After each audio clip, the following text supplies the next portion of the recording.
I don't know. I said that, but you don't have to be. We're not that professional. What have we ever listened to him? Let's go. We're live. All right. Let's go on to the butt now. We're connecting. We're good. And you are live everywhere. I'm not done yet. Good afternoon. This is Robbie Robinson for I'm Not Done Yet. Welcome to our show today, where cancer slayers gather to sharpen their edge. Today, we're going to be, April is Cancer Awareness Month for a few different cancers, head and neck cancer, testicular cancer, and esophageal cancer.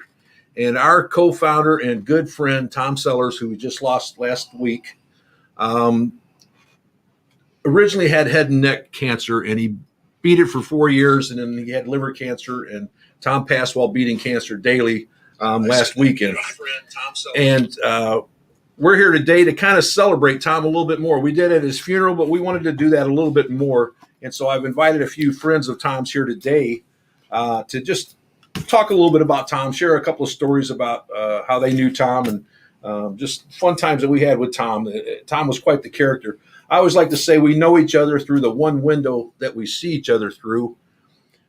There was a lot of windows in that mansion called Tom Sellers. There was a lot of people that knew that man. I love when I go to a funeral and I don't hardly know, and most of us out there don't hardly know each other, but that person that's laying there knew all of us. And Tom was that kind of guy. He crossed many paths and touched many lives. How you doing? I want to first introduce Coach Papa here, good friend and mentor to Tom. Tom had a habit of asking me something every week. And I'd like you to ask me Let me that see if I question. get in my low baritone voice. Yeah. So how are you feeling today, Robbie? Coach, I'm feeling like I always do. I'm fired up and pissed off at cancer, and especially this week.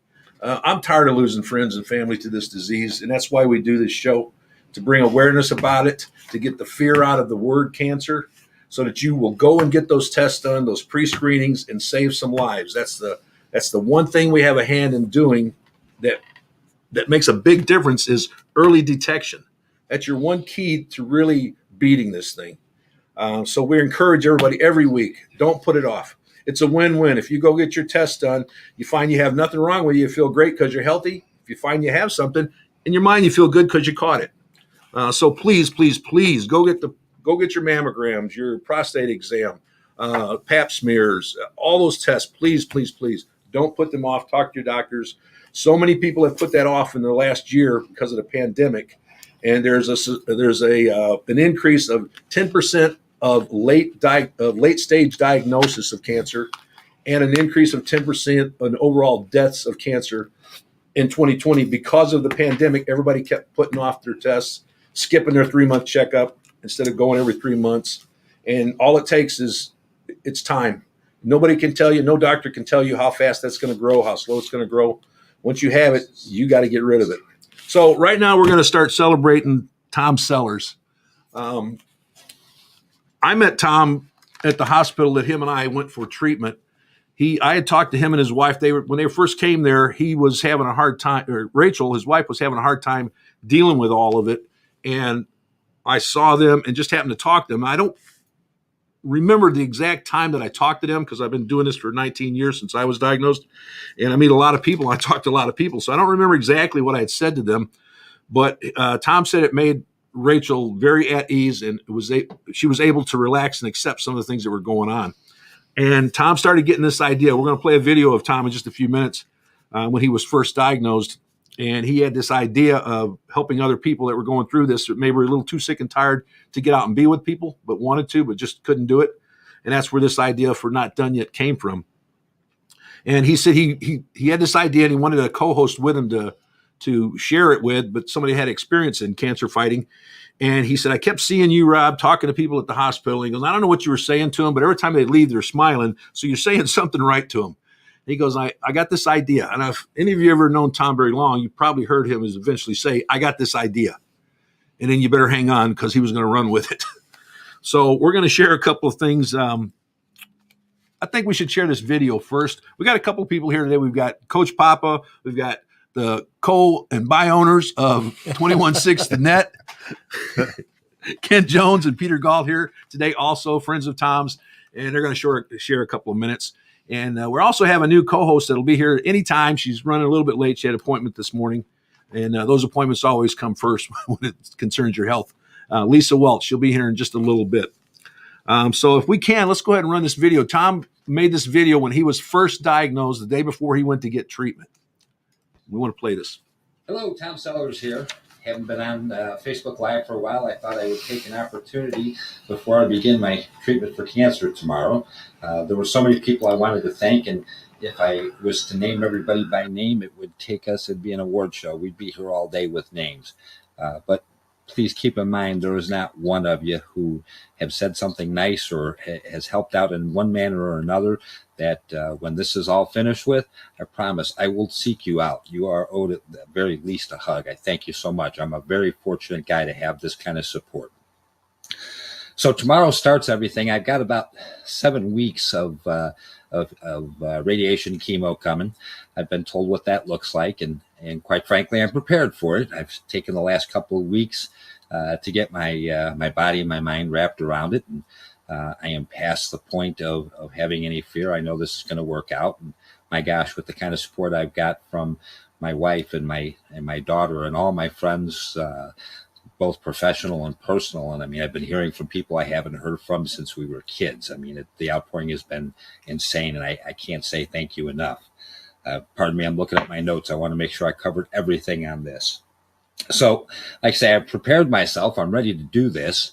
And I got what some would find relatively minor, but I stopped. I'm like, you know what? That's it. You know, since this all started, I've lost a ton of weight, which is okay because I really needed to lose some. I lost a bunch of teeth. Okay, that's how that goes. But the one today is the one that got me. I had to go to an ear doctor for them to check my hearing, which is excellent, by the way.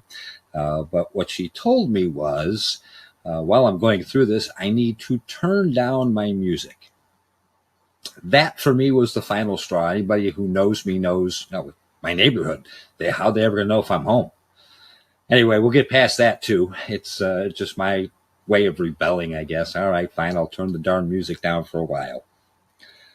One of the things that I've been thinking and reading about, and since this all happened 3-4 months ago, I've read a ton and I've talked to a ton of people, and the more I look at my own situation, again, of how fortunate I am to have the type of support that I do from everybody, from top to bottom.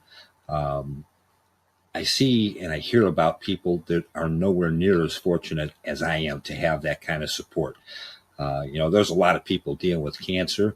I'm certainly not special in that regard. It doesn't take very far for us to look to find people that have cancer that is far worse than mine is. In that in itself is difficult, but to find that people don't have the type of network of support that I do, I guess what I'm asking is this. I'm not asking for any more than anybody's already done. I know you all think about me, and there's been, you've been praying for me. Here's what I'm going to ask. When you're doing that, when you're thinking about me or you're praying for my family and I, think about those people. Give a prayer to them. A lot of those people, a kind word is the only thing they really need. So let's try to do that. I know I try to talk to as many people as I can when I'm at the hospital, and sometimes just a simple "Hi, how are you? How you feeling?" is good, because a lot of those people don't hear near enough of that like I do. So that being said, I'm going to be off of here for a while, and I will be thinking of all of you as I normally do. So my point is, thank you again. I can't thank everybody enough. So we're gonna go out. We're gonna kick this thing's ass, because anybody who's known me for any length of time, I've been kicked down a few times, but the thing that always happens is I get back up. There's no question that I will get back up. So until we talk again next, thank you, everybody. I mean that with the utmost sincerity, and have a great day today. Thank you. Tom and I had been friends for a while, and about 2 months before this video, he had approached me to begin a coaching relationship. And he was working on a couple of business ideas. Like you say, he had an idea and he wanted to run with it. And as we're coaching, and I don't just coach business, I get into the whole life of things. And And one of the things, during our coaching sessions, he'd have to stop halfway through and go out and have a cigarette.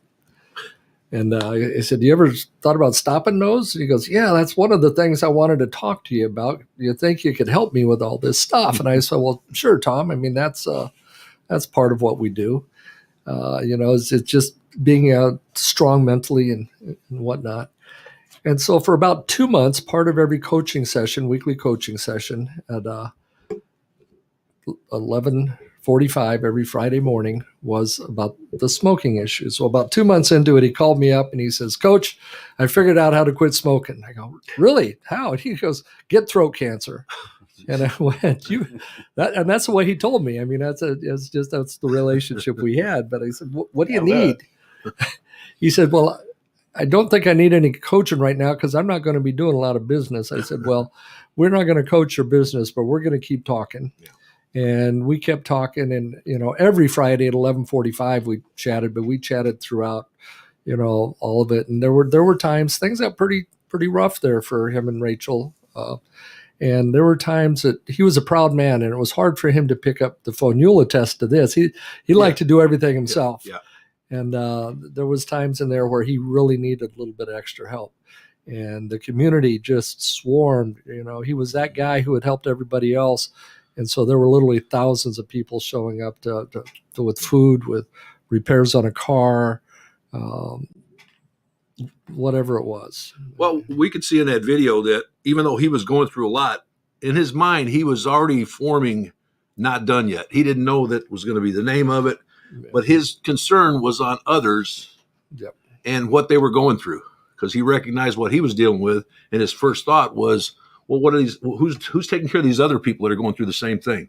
And that's just the way he was. Everything he did, it wasn't to benefit him as much as it was to see how many other people can I benefit from this work that I'm doing. And we all have desire to do and have more and do better. A lot of us don't always think about those others that are coming along with us. And Tom was always putting others before himself, no matter what it was, whether it was this radio station, business, anything. His main concern was my customer. Yeah. And that's a true good salesman. When they look at what's best for this person that has come to me for help, not what can I get out of it, but what can I do for that person? And that's just the way this guy lived his life. A good example of that, and they didn't really tell anybody about it. Another friend of ours that went to the hospital that we went to had been re-diagnosed with cancer also. And this was before Tom was diagnosed with his second bout. And he wasn't eating very well. He was losing weight, and he lived by himself. He was in his 50s. He was divorced. A good guy, was always doing for other people also, but he got really sick with his second bout of kidney cancer and lost a bunch of weight. Tom and his wife, Rachel, found out about it. I told them about this gentleman, and they'd met him. He'd been on our show. And Tom and Rachel and their daughter, Emily, made up over a week's worth of meals for this guy and drove to Waukegan and gave it to him and went and stocked his refrigerator full of meals. That's pretty good. Just for those people out there listening and checking us out on Facebook, YouTube, all that good stuff, in the comment section, you're going to see and right on the screen right now, you'll see a link. You can go ahead and click that link, put it into your web browser, whatever, and you can join us live on the show. Looks like Lisa did. Lisa, let me see if I bring you in. Are you there, Lisa? She must be muted. Can't hear. Going to take her off of there. Anyway, just make sure you jump off of your Facebook or YouTube, whatever you're listening on. Otherwise, we get this echo. It's really bad. So just make sure you make sure you get out of everything there. But if you want to jump on, say something about Tom, a memory, a great thing that he's done, how he's touched your life, anything of that nature, please feel free to do so. We'd love to have you on the show. I want to thank a couple of people for joining us. Renee Tackett, thanks for being here, Renee. Renee is the first person that I had talked to when I went to the hospital about once I started feeling better. They have a program where if somebody's come to the hospital, maybe they want to talk to somebody that's been there to talk either about the cancer or the facility. And it was a program we held called CareNet. And Renee was the first, her and her husband John were the first couple that I talked to on that program. Got to be 15 years ago. And her husband passed while beating cancer about 6 years ago, maybe. But they were the first couple that I met and made really good friends with. You know, if you stay involved in this cancer fighting business, you learn to love people quickly and deeply because of the same situations that you're going through and the realization of how precious time is. So you learn to love people quickly. And we got a guest here now. We got somebody coming on. Wants to say a couple things about Tom. Hi. Hey, Frank. Kostica, how are you? Frank, I see you found Tom's green screen. Yeah. Well, unfortunately, I'm on my phone, and yeah, best I can do. Thanks for being here, Frank. Hey, my pleasure. My You pleasure. want to share a couple insights of either fun or times when you scratched your head and perplexed at what Tom was doing, or Sure. You know, we golf. Tom and I were golf partners in the Chamber Golf League, and yeah, scratch my head sometimes with why he was out on a golf course would be appropriate. No, he really loved the game. I really enjoyed playing with him. We had our good days and our bad days for sure. But of course, my favorite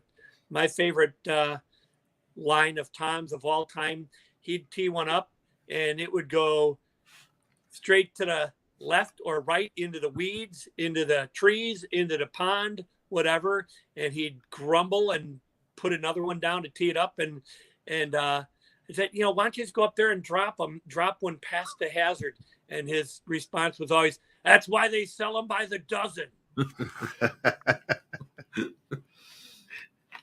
always the optimist. Yeah, he had no problem sacrificing a golf ball or three on every hole if necessary to keep moving on down the fairway. Never one to take advantage and just, I'll move it past the hazard. Nope. What I always appreciated about him was even if he hit a terrible shot, he would come right back and the next shot would be amazing. He never got stuck in that bad shot. The bad shot never stayed in his head very long. It was a short memory or a good golfer. No. Yeah, it was just, that's part of the game. I think playing for enough years, you get to that point where, I'm out here to enjoy the fresh air and the friends and everything else. And if I hit it good, great. If I don't, that's okay too. I'm still out here beats a bad day on the golf course beats a good day in the office. You hit that ball 20, 30 times, and all of a sudden you hit that right one and you hear that perfect crack and that perfect distance, and you're like, I guess I'll keep trying. Yep. You betcha. You betcha. How long did you know Tom? Probably about, I want to say 6 or 7 years, give or take. When I met him when he joined the McHenry Chamber, when he started his first venture as an entrepreneur and his business credit funding company. And he came over and joined a chamber. And at that point in time, I was membership director for the Chamber of Commerce in McHenry. And we connected right away, and I did everything I could to help him get acclimated and get connected through the chamber. And, every once in a while, there's one of those people that comes along that knows that he's found somebody that knows something a little better than he does and actually listens and follows along. Because I can tell you, dozens and dozens of people joined the chamber, and not every one of them, listened to what you had to say and followed your advice. But Tom was one of those people. He recognized that there was, hey, he must know what he's talking about. He works here. And he followed some of my advice and became a pretty darn good networker. And we were in one of the marketing connection groups together, and we helped build that into a pretty significant referral group at one point in time. And we enjoyed each other's company and hanging out.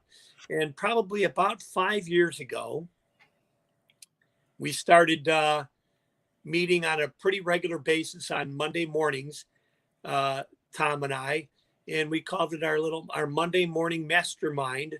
And we would meet every Monday morning at about 7:00 at the chamber office or at a coffee shop, just to have coffee and talk about things, talk about business, and work on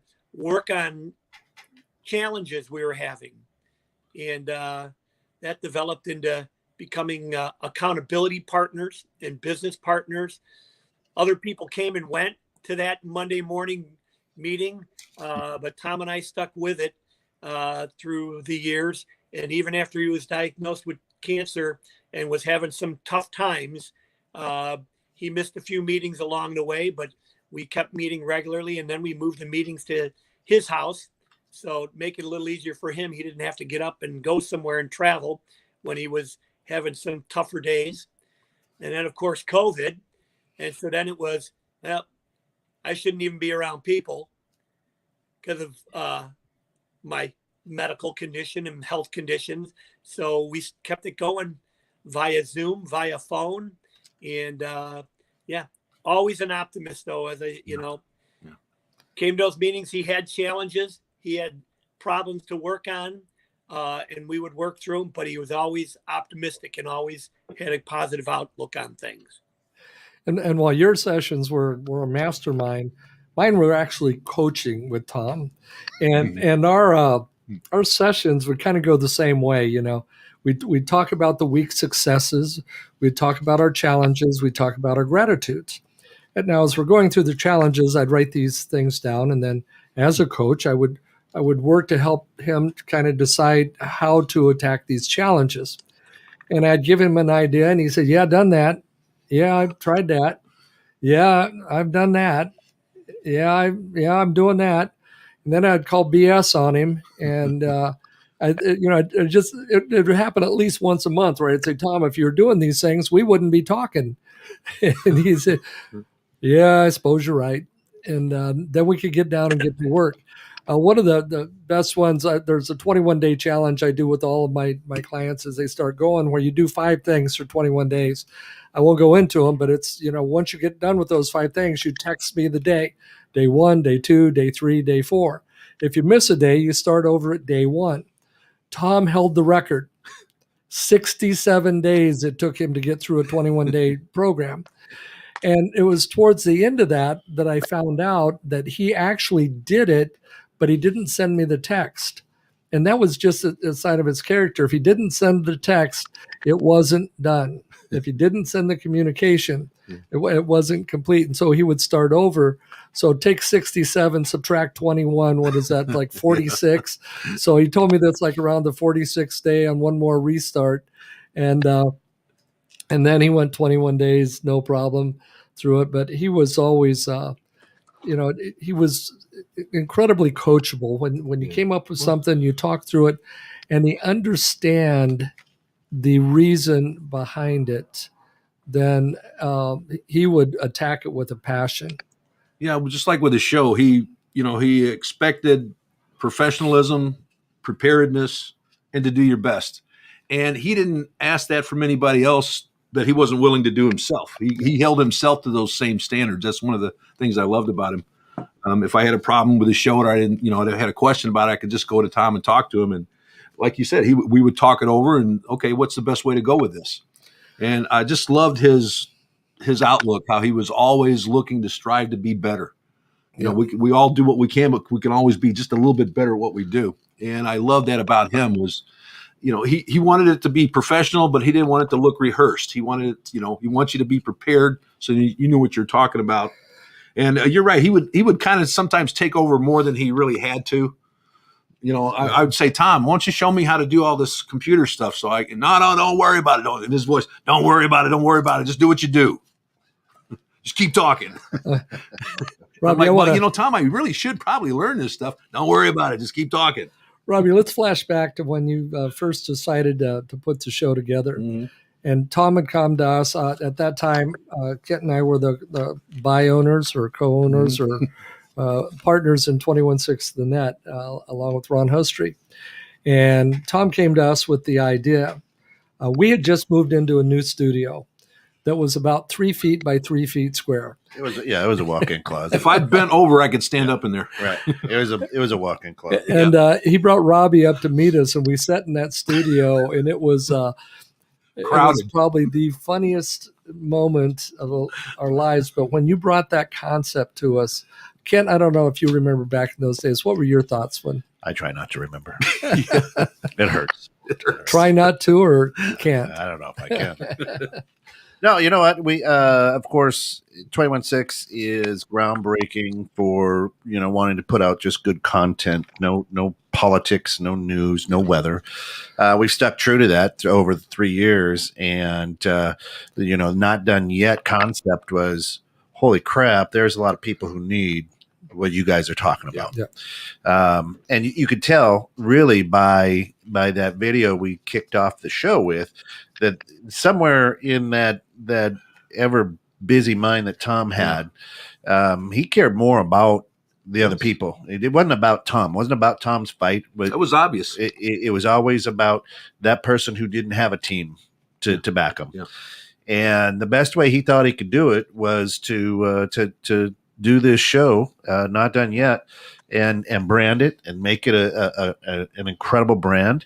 And yet today it's the longest running show on 21.6. I didn't know that. Yeah. It's good to hear. And now 21.6, the net now has 2.1 million listeners.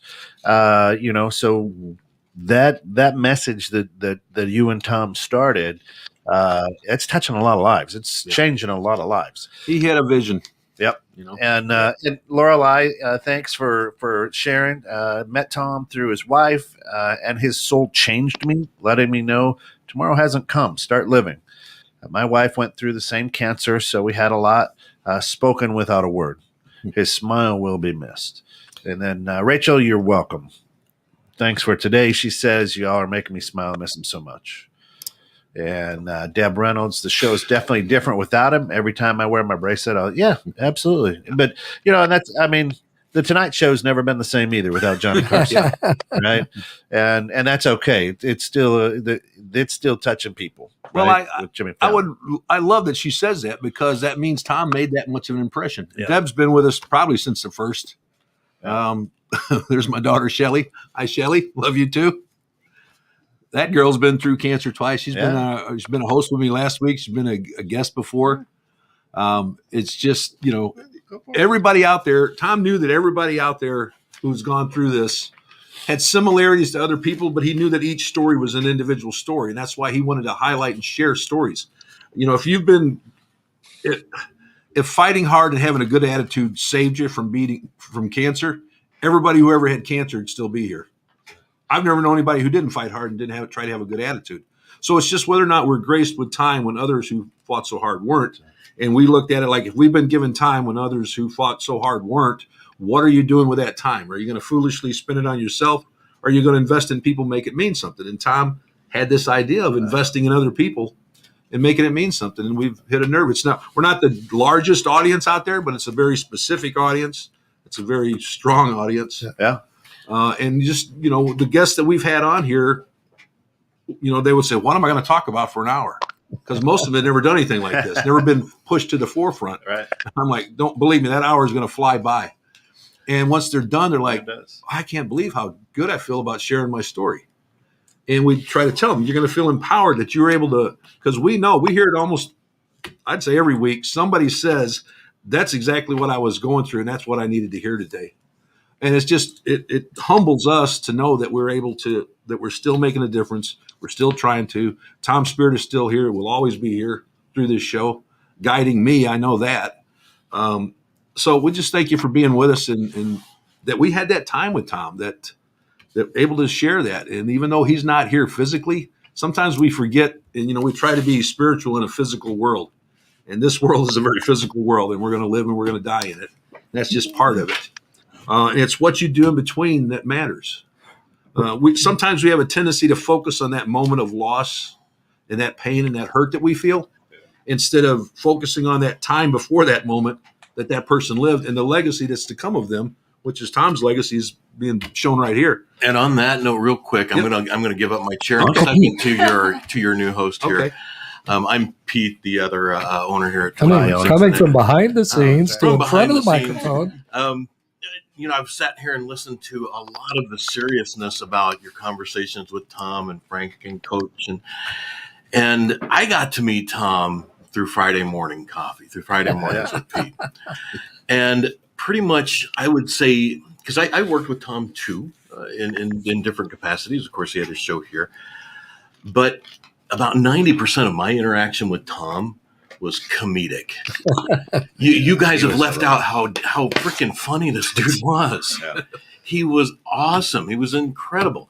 And the amount of laughter that shared. And I'm just so incredibly thankful and grateful that I got that from Tom, that laughter, the comedy, the jokes every single time. He didn't let an opportunity for, if someone gave an opening, pow, he was in there. And the only other person I have ever seen with that quick of a wit response is producer Kent over here. And I mean, those two guys, if they were at the same morning, it was just zing after zing after zing. And it was wonderful. So I'm so incredibly thankful and grateful. He and I laughed For- a lot. It was just so. He always had a little much. touch of sarcasm thrown into that. Always. You know, Always. It was fantastic. And I'll leave you with one last thought, and then Lisa, I'm going to give you the chair. My uncle, one of my mom's brothers, died from cancer about a little over a year and a half ago. And I had actually suggested he tune in to Not Done Yet, because it was a shocker. It was a complete surprise. At first I thought, well, this isn't really going to be that big of a deal. But it turned into having something that happened to have metastasized. And once it was all discovered, it was over real, real fast.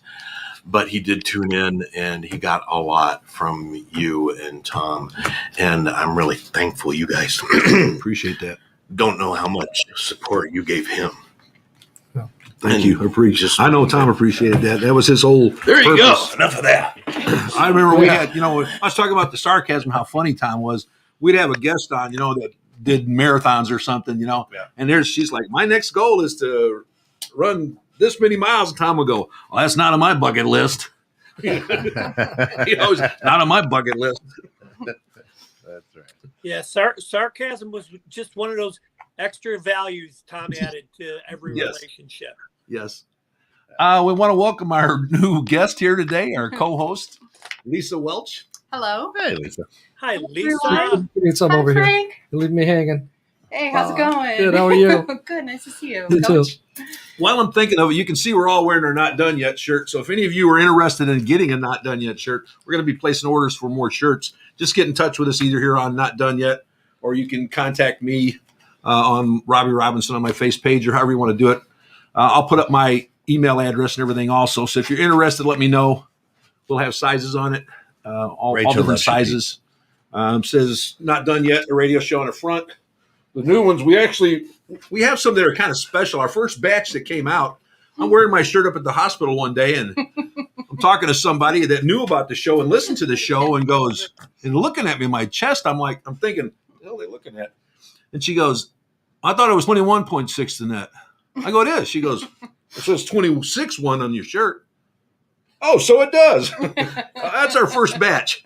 So we kind of, there's a first batch one of out the there. first batch. Yes, then. we all got these. Now we don't. Now we don't even have a point. We got ready. You confused too many people. And just to know you're in good company, right after we had launched 21.6 the net, we were in the process of getting it going. I was on a vacation with my wife. We did this little paint and sip painting thing. And do you remember the picture Yeah, I brought back? It said 26.1 the net That's on right. it. It's easy to transpose That's why we got those rid two of it. numbers. There's the decimals here in Yeah, America. It'll be a little bit. And of course, the backs are the cool design. I don't know if you can see it from there, but Yeah. it's Cancer Slayer with a sword on the back. Yeah. Well, when Tom came to me with the idea, we were like, "Oh, what are we going to call this thing?" And we got to thinking, and I don't know how we came about. We thought of people who if you lived through this thing, Yes, ma'am. You Just were- 216. you were No not space done in it. yet. You wanted to do more. And we also chose that name for the people who passed, who were not through doing what they wanted to do. They were not done yet either. So we wanted to honor those that are still fighting and those that have passed and not done yet, came up with it. And then we said, well, what are we going to nickname ourselves? You know, we got to have a slogan or something. And the hospital we went to has a great program, proactive program called Cancer Fighters, where they allow us as patients or caregivers to come back and help out those that are going through it. So we didn't want to steal from that program. And I got to thinking about how this thing can be really a bear. It can be a dragon sometimes, the way you have to fight it. And I thought, how about Cancer Slayers? That's a little bit more aggressive and assertive sounding. We wanted it to have that sound, that aggressiveness to it. So we thought, hey, let's be Cancer Slayers. And then I thought, well, if we're Cancer Slayers, when we gather, let's gather so we can sharpen our edge so we can be better at this thing. And that's where we came with Not Done Yet. We're Cancer Slayers gather to sharpen their edge. And it's just kind of our hang tag now. We wanted it to sound that way. We wanted it to be aggressive. Cancer is very aggressive sometimes. And if you don't fight as hard as that cancer wants to live so bad, it'll kill its own host trying to stay alive. That's how bad cancer wants to live. And you have to have that mindset in you that I'm going to beat that cancer down. I'm living, not it. And you got to fight hard. You got to fight like a Cancer Slayer. So that's how we came up with that whole concept of the name of the show and the Cancer Slayer. And a lot of people, I had a guy at the hospital last week, showed me when I met him a year ago at the hospital before the pandemic and everything, we had to stop going as volunteers to the hospital for this past year because we can't take a chance of getting our patients sick. And I was able to go back once the hospital started giving COVID shots to not just patients, but people in the area 65 or over got my shots. So I was able to go back and start helping out people that were coming in for their shots. And one of the patients was there and he remembered me from a year ago. And he says, hey, Rob, come here. I want to show you something. He pulls his pants leg up. You remember I tell you I was going to get a tattoo? He got a tattoo of a sword. It says Cancer Slayers on it. And he got that on his leg. That's how committed this guy was to the show. And I just thought that was cool. Really humbled me to know that somebody meant that much to somebody that they were willing to put that ink on that leg. That's going to be there a while. It's just, that's how much the show means to people. That's what Tom's passion was all about, was doing for others. Isn't that what life is supposed to be about? Helping others. What can I do for others in this life? And what better way than helping somebody through something like this? I encourage people, if you are going through this and you got to focus on yourself quite a bit, the moment you're able to take the focus off of yourself, go out and volunteer somewhere, even if it's before you go back to work, if you're off work because of the illness. Work an hour a month into your schedule to where you go and volunteer somewhere for somebody other than where you don't benefit from it, other than the satisfaction of knowing you helped somebody else. And it'll bring balance back to your life, because sometimes we have to be kind of selfish in what we do in life to make money and do the things we got to do. And when I say selfish, I mean giving up time to do what I have to do from the people I love. And I think that's something that Tom, his passion was just overwhelming to me and everything he did. Like I said, he'd look and go, I got an idea. And I go, okay, here we go. Lisa, you had a little bit more of an interesting turn with Tom because you're not just friends, but you're neighbors with him. Correct.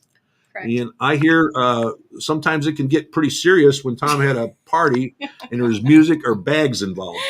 Yes, he enjoyed his loud music. And it didn't even have to be a party. We could hear him coming like from in the subdivision. We could hear him, Tom's home. And he hadn't even hit the street yet. Well, you heard a car coming or yes, something? we heard his music from the car. And that was our little joke. We'd, if we'd be outside and we'd hear him, we'd be like, hey, you kids, turn on your music. Yeah. And he'd turn around and he'd be like, what? I'm sorry, I can't hear you. My music's too loud. And then we'd wave and he'd go in the house and we'd do our thing. But yes, and bags was his other passion, I think, outside of his family and friends. And I think my husband and him had this very healthy, competitive relationship where it was an unwritten or an unspoken word that if the garage door was open and the back door to the garage was open, it meant, come on over, I'm ready to play. And so him and Hawkeye would get out there and they'd play, and you could tell they were having fun by by what they were saying and the laughter and the beverages, but you could look in their eyes like, okay, lemonade. Yes. Yeah. Yes. Always lemonade. And, but you could see in their eyes, like, I'm going to win this game. Both of them, and the few times that Hawkeye actually did defeat him in the best 2 out of 3 games, Tom's like, okay, get out of my yard. and it was in fun, and they would sit down and they would start talking, but then they would sit there and talk about, okay, that throw, okay, I did this, and it just didn't work, and it was like, really, we have to hash out the game now. So it was fun for the two of them to be out there, and I think for me, and I think I don't want to speak for Rachel, but I think it was fun to watch the two guys like be competitive as we were sitting there watching them, going, boys will be boys, and Imagine that. yeah, right, exactly. Yeah, So it was a lot of fun. Tom liked to have fun as much as he liked to work hard. Oh, he played hard and worked hard. Yes. Absolutely. Coach Papa's got something he wants to share with us that he had shared at Tom's funeral. He had wrote a poem for everybody there. Of course, there wasn't a dry eye in the house. Would you like to share that with us? I can do that. Okay. Let me give you a little history of how these things work. I don't just come up with them all by myself. I talked to the family, the people. In this case, Rachel had put out a legal pad in the house, and everybody came over. She had them jot down a few notes about Tom. So the emotional roller coaster that I travel through when writing these, I actually don't start writing them until about 2 to 3 hours before and this one was You let no the different. emotion build in you. And And it gets crazy, and then I have to read it like 400 times, so I don't cry. Frank was the first, and Frank was walking and talking when I read it to him, and he just stopped in his tracks. And then he called back later with Christina and said, Christina's yelling at me because she didn't get her pre-cry in. So we went in, and I called Rachel also, and then reread it. So if you knew anything about Tom and a lot of the things we shared right here, it's going to come out today. Yeah. So the life of Tom Sellers, a man that I'm glad I met, can be summarized by saying, I am not done yet. Not done yet was more than just a show. It was the way Tom lived his life. He was always on the go. In case you had any doubt about what Tom did with his life, he was the consummate salesman. Just ask his loving wife. Tom was always selling, Rachel will say with a little smile, but what made him extra special was how he would go the extra mile. Tom was always smiling. Even as he battled for his life, he gave his all for those he loved, his children, his grandkids, and his loving wife.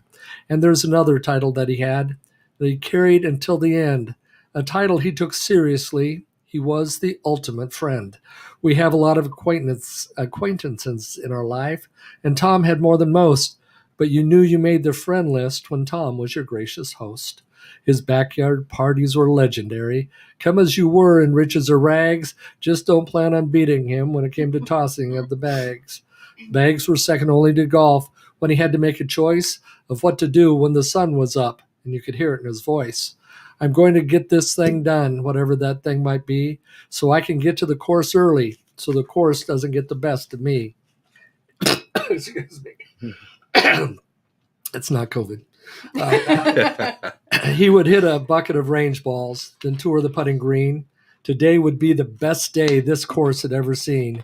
He would approach the tee with confidence, take a practice swing or three, then launch that dippled wonder into the abyss of water, sand, or trees. That's why they sell 'em by the dozen, he would say with a little smile, then tee up another one and hit it a country mile. Golf is a game that brought him joy, but if you ask what he is thinking of, his answer never varied. It was Rachel, his life, his breath, his love. October 12th, 2013, the day that changed his life, when she took him for her husband and he took her for his wife. On that day with their blended family, the Lord looked down with a smile. He had planned this union in heaven, but to fulfill this plan took them a little while. One thing we can never imagine when we say those wedding vows is what in sickness or in health really means. After watching Tom and Rachel, we know now. Tom fought as gallantly as he did so he could stay by Rachel's side, and Rachel never left his throughout this roller coaster ride. This time it was Rachel's coach, Terry Riley, who answered the call to help smooth out the bumpy ride that one day is going to take us all. Technology brought them face to face, and Terry prayed for Tom's salvation. Tom prayed with him in outside voice and accepted this assurance with an exclamation. Rachel and Tom breathed a sigh, both during and after this call. They both have a vision of heaven, as Coach Riley described it all. Everyone who comes into our lives influences us in one way or another. For me, I'm eternally grateful to call Tom Sellers my friend and brother. He taught me many things, and these come straight from his list. If we could all apply them, I believe it would be his greatest wish. If you're down and want to feel better, just apply one or more of these things, and when you do, remember Tom and the happiness that he brings. Do something for someone else was the first thing on the list, and the sadness that may be creeping in will soon be happily missed. Get your butt up off that chair and exercise or go for a walk, and if you do it with a friend, you will have an amazing talk. Number 3 was his music. He loved music of every kind, but it was rock and roll that really stirred up something special in his mind. Reading comes in at number 4. Fill your mind with positive stuff, and as he said with confidence, you can never read enough. Number 5 was play with your children, your grandchildren, and or your pets. Take the time to enjoy life with them. That's as good as it will ever get.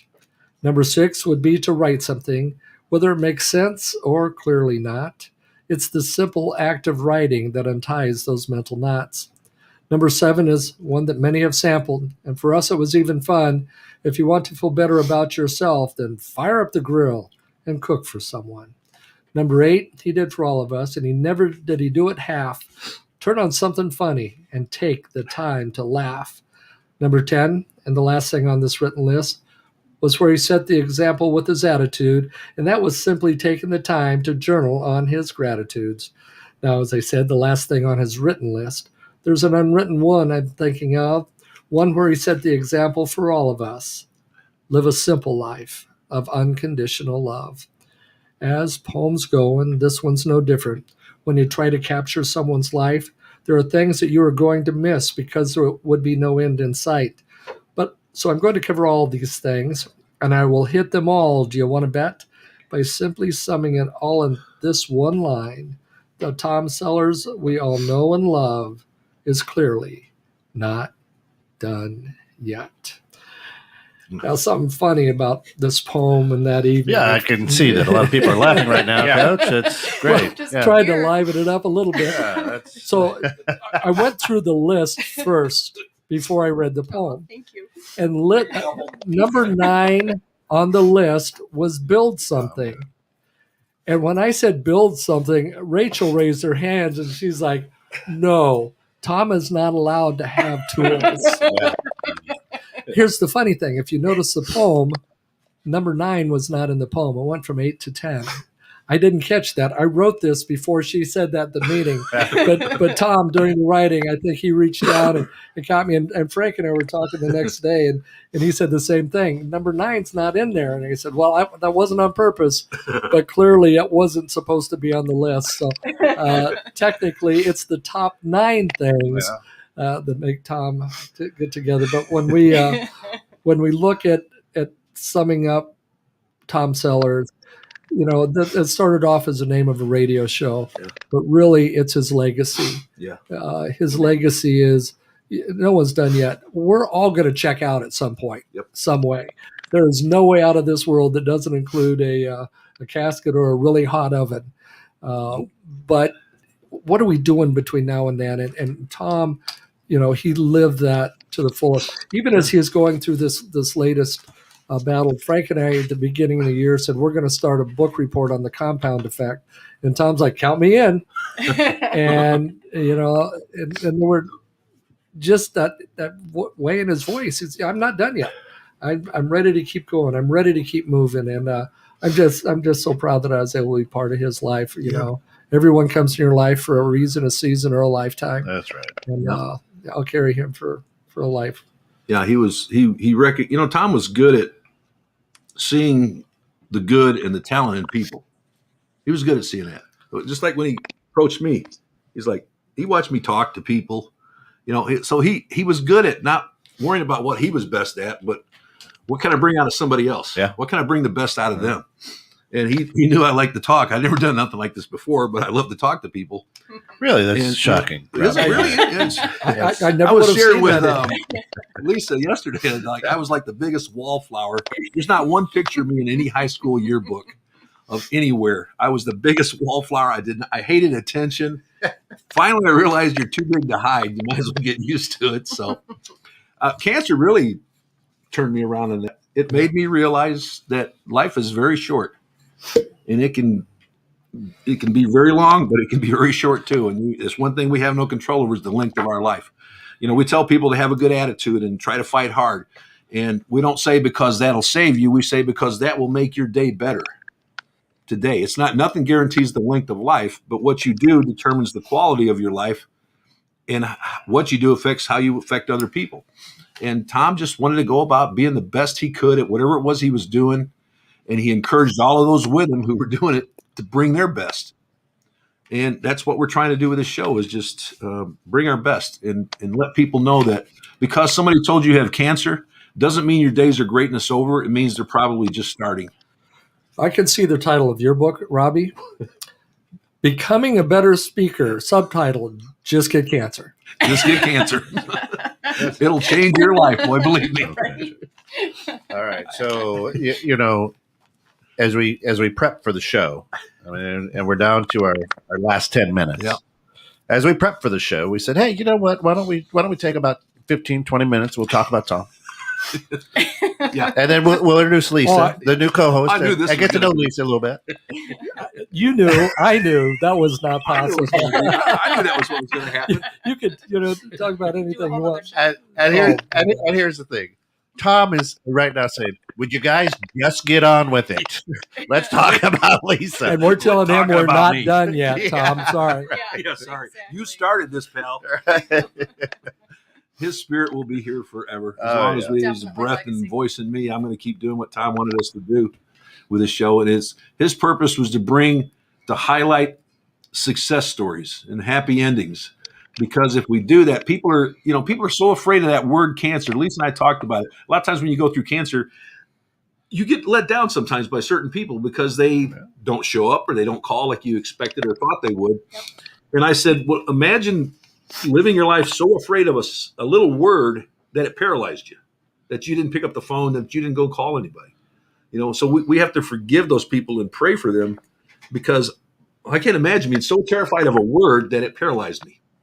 And that stupid word does that to people. Yeah. So if we share the success stories and people that are still living, people go, oh, well, maybe I'll go get that test. Even if I get cancer, these people are doing great. Right. Yep. And that was his whole purpose, was to remove that fear from that word cancer, so that people would go and get those pre-tests and those early exams and things to maybe save some lives. And that was his whole purpose, was about that, and reaching people who were going through this thing.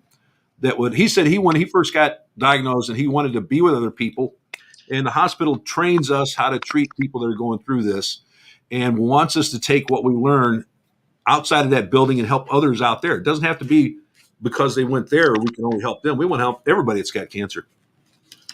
And he brought this idea out. He said, I want to take this and share this with people. There's people, he goes, I went to go to a meeting and there was hardly anybody there.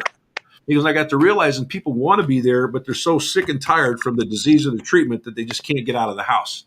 He goes, we can reach them with a podcast. And that was his whole thing at first, was just to get to these people that needed to hear some validation of what they're going through, or just somebody acknowledge that, yeah, this thing sucks, but we can get through this thing. And that was his whole idea, is where it all sprang from. And I just, I'm going to be eternally grateful to him for humbly giving me the opportunity to share this show with as many people as we can. And that's how Lisa and I want to go forward with this show, is in that manner, still doing what Tom wanted us to do. Yeah, we're going to have to share stories of loss, but there's a whole lot more stories of happy endings, as Tom put it, than there used to be. And if people realize that and know that, they're going to get these tests done. Right. I wanted to quickly talk about head and neck cancer, because that's what Tom was originally diagnosed Can with. I Oh, yeah, interrupt you? please. This No. gentleman over here has something Yeah. he really wants No, to say. I was just going to say there's a lot of people think that cancer is a death sentence, right?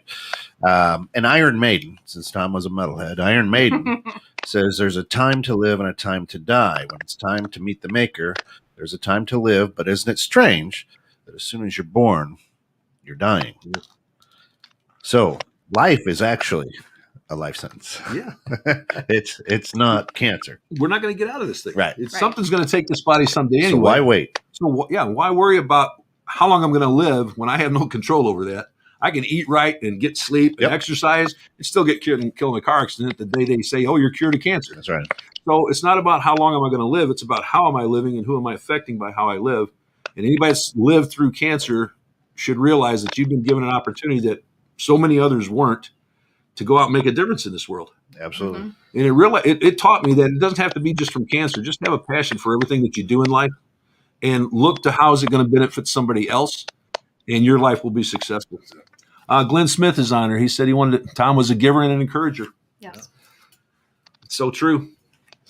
Even now, I mean, we're all sitting here now. We could have all said, well, Tom's gone. I guess it's over with. Fold it up. Mail it in. Not going to happen. Yeah. No, his He legacy's wouldn't gonna live on. have it.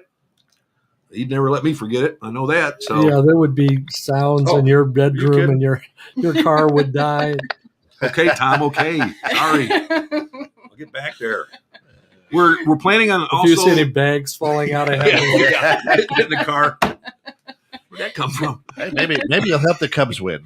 Who knows? Oh, and I thought those were hail damage on his car. Those Yeah. were bags. Those are Oh, okay, or bags. golf Tom balls. was worried about being in the studio, having cancer. Obviously, we all were. It's a little different than the other shows here. Didn't have to deal with that so much, so they could still kind of do it. But Tom was really concerned about that, and rightfully so. So we've Yeah. been doing it from home, and now that we're, I'm fully vaccinated. Hey, good for Anybody you. my age is fully vaccinated. It's time to get back in here and start doing the show from here. We're going to be doing live interviews. We're going to be doing remote interviews. We're not done yet, and we just wanted all of you to realize that we're here to go. If something happens to me and I'm gone, there's going to be other people that's going to step in and keep it going. The show will never be done. Head and neck cancer, you were saying. Got 5 Yeah, minutes. real quick. Got 5 minutes. So I just want to talk about, first of all, we're not medical professionals, so don't take what we say as medical advice. Talk to your doctor. But we did look up a couple things on head and neck since that's what Tom originally had. It's more prevalent in men than in women. There's no test for a man to take to see if first of all, head and neck cancer, a lot of times that is caused from the HPV virus. And Tom never realized that until he got head and neck cancer. And that's what caused his was HPV virus. And, it can lay dormant in you for years before it turns into cancer. There's 2 types. There's low risk and high risk HPV virus. So we recommend if you're thinking about if you want to keep your child from developing head and neck cancer or ovarian cancer, if it's female, talk to your doctor about getting the vaccine for HPV. I know vaccines in the air right now, and what we encourage people to do, Tom and I did, was do what we did. Go on Google and look it up. How's it made? What's in it? Things like that. You can find these things out and make a educated decision on whether you want your child to have this. The vaccine is recommended for males between 9 and 21 and females between 9 and 26 years of age. And again, talk to your doctor about that. Some of the symptoms of head and neck cancer are persistent hoarseness, pain or difficulty swallowing. Head and neck cancer is in this area. So it's going to be inside in the throat, tonsils, back of the tongue, or on the outside of the neck. That's considered head and neck cancer. if you do that one more time, I'm going to get Enough. concerned about you. Pain swallowing, pain chewing, a lump in the neck. Tom said he went to the doctor. The doctor said, looks like you got some swelling on your tonsils there. Tom said, that's funny. I had my tonsils taken out 20 years ago. It was a tumor that was growing where his tonsil was. Wow. Non-healing sores on the outside of the neck. Things like that's what you want to look for. And again, it goes back to seeing your doctor on a regular basis, getting these pre-tests done. Be aware. You do have a hand in saying how this goes if you catch it early enough. We just want to thank everybody for being here today with us. The show flew by. We all had some fun laughing, talking about Tom. Shed a few more tears. I'm sure we will. I came in looking a little puffy-eyed because got a little emotional coming in today thinking about it. And I hope I never lose that passion, that emotion that Tom showed everybody that he knew. So just thank you for being here today. Yeah. Lisa, your microphone has been on. If Rob would Well, ever I shut said a up few long things. enough. But Robbie is always, he doesn't like to talk. What? No. You kidding? Oh, okay. Next Good week, to our know. guest is going to be, let me see. Close with Robbie means being a silent partner. Right. Okay, got No it. such thing. Next week, we're going to have a lady who is the program director for programs and outreach for Emmerman Angels, who's a young man who had testicular cancer. This month is also Testicular Cancer Awareness Month. We'll see you next week for that because we are not done yet. Not done yet. Frank, any last words? Thanks for keeping it going, Robbie. And Yep. Lisa, welcome to the show. Thank you. Good luck I to appreciate you. that, Frank. And Yeah, she's not done yet. Nope. Down then. Yep. And Rachel, you know you always have a seat in an open mic here. You better believe it. This house is yours. Yes. Take care. See you next week. Bye, Peace, love, and everyone. happiness. Bye, Bye bye. all. Bye.